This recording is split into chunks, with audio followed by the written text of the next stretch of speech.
कर रहे हैं, महिलाओं कर रहे हैं, वो 3 चीजों के कारण तो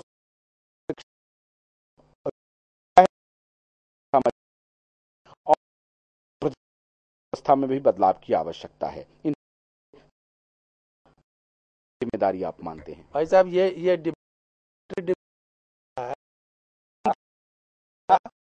हजार बात एक बात बोलता हूँ, कानून का अब आप लिबरल नहीं रहे। अब आप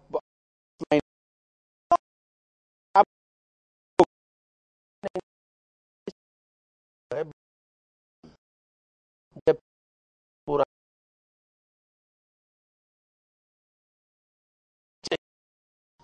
अगर उसको हम नकारेंगे क्या कह रहा है?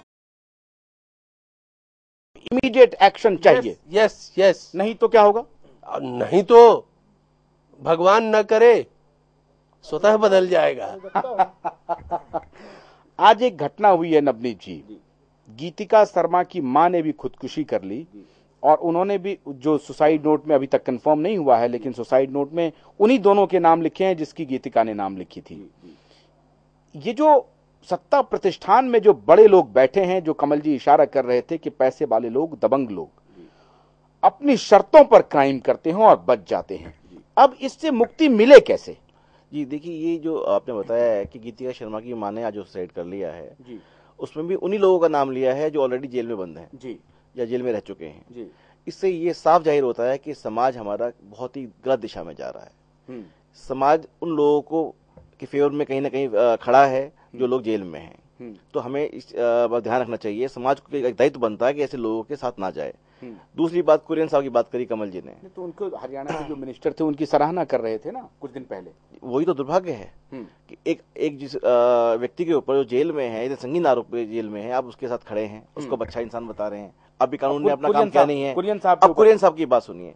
कुरियन साहब उपसभापति हैं, राज्यसभा के सभापति, राष्ट्रपति होते हैं। अब अरुण जेटली साहब जो है नेता विपक्ष हैं, ऐसे संगीन आरोप में, रेप के आरोप उनके ऊपर लगता है, तो क्या अरुण जेटली साहब का ये मॉरल ड्यूटी है कि उनकी वकालत जाग जाए, उनके वकील बन जाए वो?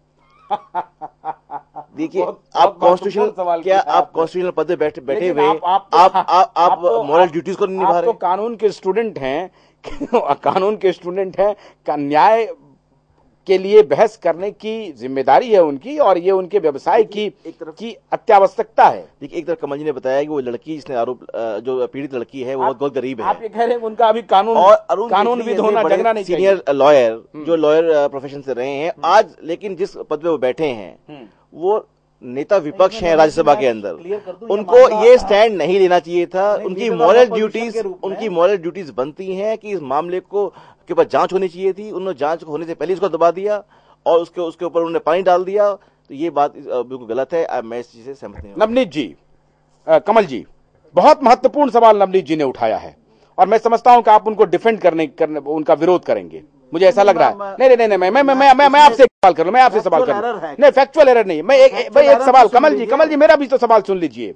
ये बहुत महत्वपूर्ण सवाल, ये भी फैक्ट है कि जिस राज्यसभा के वो उपसभापति हैं, उसी राज्यसभा में लीडर ऑफ अपोजिशन है अरुण जेटली। लेकिन क्या उनकी ये जिम्मेदारी नहीं है? क्या आपको लगता नहीं है कि ये मदद न सिर्फ बतौर वकील जा रहा है, वरन की मुख्य अपोजिशन पार्टी के लीडर ऑफ अपोजिशन भी उनको मदद कर रहा है? इन बात से एग्री करता हूं कि जो व्यक्ति पॉलिटिक्स में हैं, उनका पेशा चाहे जो भी हो, हालांकि लॉ का पेशा ये कहता है कि आपके पास जो भी, जिस पर विक्टिम है, जो या जो भी व्यक्ति आए, आप उसकी वकालत करें, लेकिन एज ए पॉलिटिकल लीडर उनको इन बातों का ध्यान रखना चाहिए कि आप एक पार्टी कि आप कहां। लेकिन मुझे तो लगता है इस पर लंबी बहस होनी चाहिए। एक मिनट, मैं एक चीज और कह दूं। इसमें जो बात नवनीत जी ने कही कि वो लीडर ऑफ अपोजिशन है और उनको डिफेंड, लीडर ऑफ अपोजिशन होते हुए जहां तक मुझे ध्यान पड़ता है वो प्रैक्टिस नहीं कर सकते। ये जब वो लीडर ऑफ अपोजिशन बनने से पहले रहा होगा कुरियन साहब का, जब उन्होंने वकालत की होगी। लेकिन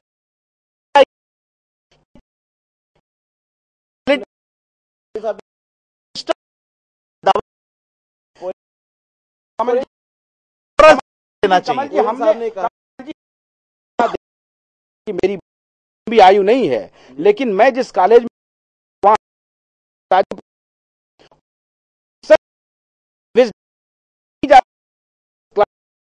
हमारा एग्जाम पढ़ता था, बिल्कुल से एग्री कर रहा हूं मैं। एक क्योंकि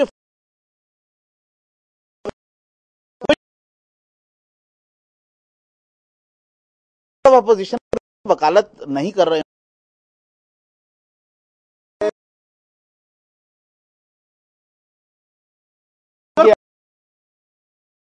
के रूप में, वो वकालत नहीं करे। मेरा सिर्फ इतना कहना, बचना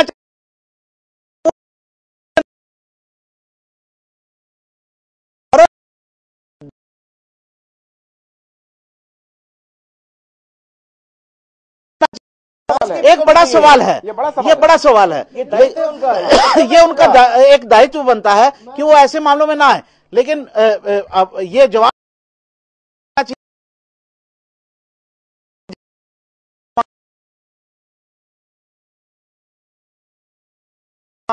इस तरह के मामलों में अगर आप प्राइम मिनिस्टर के लिए एस्पायर कर रहे हैं तो आपका पेशा कुछ भी कहता हो, आपको इन सब चीजों से बचना चाहिए। साहे साहब जिस तरफ इशारा कर रहे थे कि अब बहुत वक्त हो गया, पार्लियामेंट के डिबेट का विषय नहीं है, जेट उठा कर दिया है। ये हर अब ये सवाल लोग सब में है।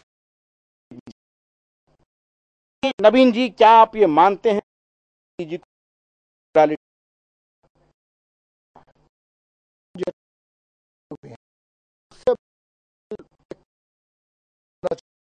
पॉलिटिकल मोरालिटी की बात? कल पीजे सोनिया गांधी जी से मिलने गए और मेरी नहीं बनेगी, लिया जा रहा है, यही तो खबर है कि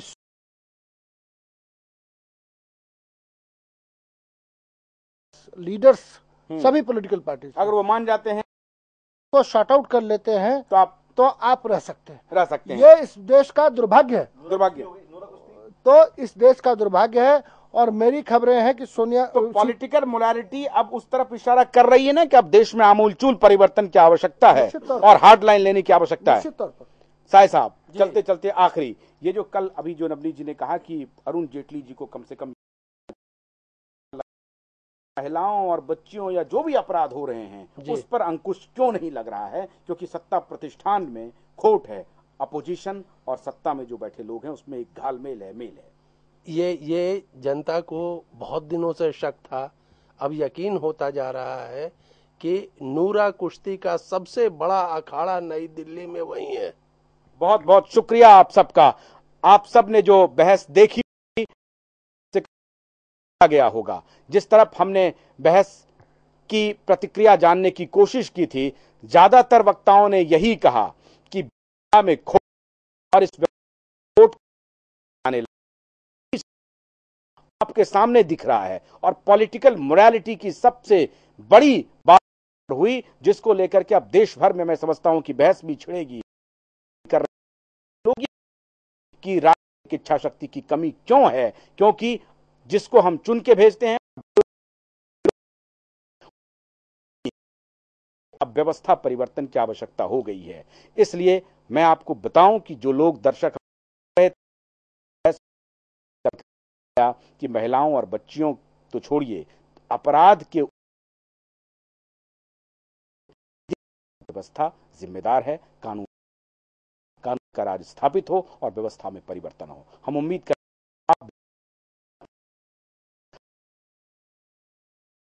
फोन कर तक भेजते रहेंगे, पॉलिटिकल बिरादरी को करते रहेंगे कि जनता आपके बारे में